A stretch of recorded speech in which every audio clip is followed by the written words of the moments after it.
پہلا سوال جناب مفتی طارق مسعود صاحب سے کیا گیا ہے۔ برطانیہ سے آصف صاحب کا یہ سوال ہے کہ اگر فجر کی نماز روزانہ قضا پڑھی جائے تو کیا حکم ہے؟ بسم اللہ الرحمن الرحیم۔ یہ بات خوب اچھی طرح سمجھ لینی چاہیے کہ اسلام میں نماز چھوڑنے سے بڑا، شرک کے بعد نماز چھوڑنے سے بڑا جرم کوئی نہیں ہے۔ تو نماز قضا کر دینا معمولی جرم نہیں ہے۔ رسول اللہ صلی اللہ علیہ وسلم نے ارشاد فرمایا، من ترک الصلاۃ متعمدا فقد کفر، جس نے جان بوجھ کر نماز چھوڑی تو تحقیق اس نے کفر کیا۔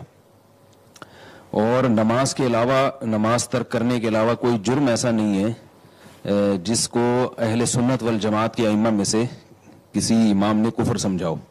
امام احمد بن حنبل رحمہ اللہ تعالیٰ کے نزدیک جان کر نماز چھوڑنے سے انسان کافر ہو جاتا ہے۔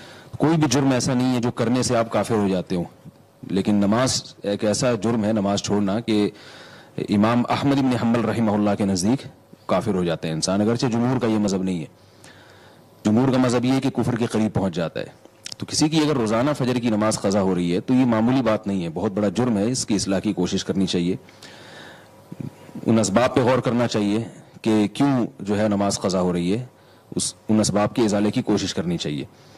اگر اٹھنے کا کوئی انتظام ہی نہیں ہے تو الارم والی گھڑی کا استعمال کیا جائے، کوئی بھی ایسا طریقہ ہو، بہرحال یہ کوئی ایسی معمولی چیز نہیں ہے۔ اور جب تک اصلاح نہیں ہوتی تو نبی صلی اللہ علیہ وسلم نے فرمایا، من نام عن صلاۃ، کہ جو بھی نماز نیند کی وجہ سے رہ جائے یا بھولے سے رہ جائے تو جیسے ہی یاد آئے اسی وقت اس کو پڑھنا ضروری ہے۔ آپ صلی اللہ علیہ وسلم نے فرمایا کہ یہی پھر اس کا وقت ہے۔